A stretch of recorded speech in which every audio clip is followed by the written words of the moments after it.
it's wild. That being said, permanent finance money for 5 years is around 520, for 7 years is 550, and 10 years is 558. Now, I talk about those short-term rates, and I need to move on, but and I'll do that. But the game today is trying to take condominiums, rent them for 5 years, and then hope that the world comes back. So people are bombarding us for 5 years to 7 years, but 7 years is the sweet spot. All right, let me move on. Affordable financing. It's all about the equity. The low-income housing tax credit market, as Michael said, is absolutely dead. Syndicators are dropping by the wayside, so that the money that is needed to subsidize these projects through the sale of these credits has just vanished overnight. Fannie and Freddie are out of the market. They used to be a big buyer. Our bank, other banks are out of the market. Only in certain targeted, where banks have certain Community Redevelopment Act needs, is there some activity. But nevertheless, the pricing for these credits has gone from a historic high a year ago of 105 cents for the credit down to, if you can get it, 60 cents, which is why the legislation that Mike talked about might, and there's some issues that get into the help.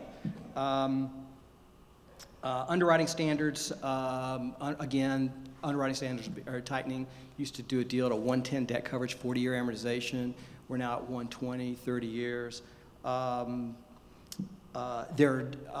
People would do floating rate deals where you sell your bonds in the market, tax-exempt bonds in the marketplace. You've got to buy interest rate caps. Those cap prices have gone from 50 basis points up to 125 basis points. The underwriting rates for these deals has skyrocketed up to 7% in order to figure it out, even though the actual underlying interest rate is around 5%. Fixed rate finance, the new construction, going from new construction to permanent is banks just aren't making, we're just not, unless we're in a CRA area, to do construction financing, even if we've got some government assistance, is still prohibitively expensive. Bank pricing for letters of credit to credit the bonds or spreads on that money is anywhere from 250 up to 500 basis points, making it just terribly hard to pencil.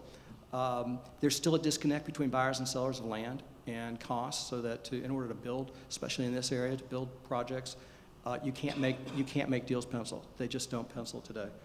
And then? You want? Finally, for the beginning? I want to see what this federal stimulus package is all about. That's the only answer. See ya. Okay. How long will it take things to shake out, just in your prediction? I think that there's a sort of a kickstart, right? You've got people that have, if prices start to make sense, then people are going to come back. You're 24 months. Okay, great. Hold that thought. Yeah. And I'm an optimist. Dr. Kroll, thank you. It's April 1st. We can get away with saying whatever we want about That's when exactly we're getting out of this. Okay, I need the next set of slides, please.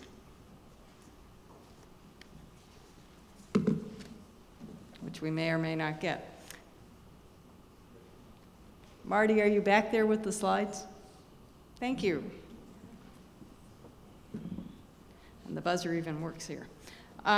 So what I'm going to do is lay out the questions. John already gave you the beginning of an introduction to what's going on in California and in different parts of the state. We all know that home prices are down, but as you'll see in a minute, how much they're down really depends on what kind of measure you're using and where you're looking.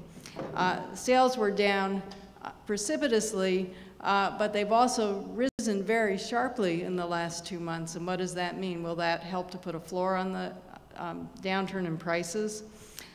Building activity is also down very sharply, and that may help to keep prices from falling any further for the moment, but when will that return? And then the economic downturn in California has been really hard to measure because the state only last week re-benchmarked their numbers, but even still it shows that the downturn really primarily was in the construction and real estate side until recently, but now we're certainly feeling the contagion, and the question is, how bad is it? How bad will it get? And how can we even know when we can't trust the numbers we're getting?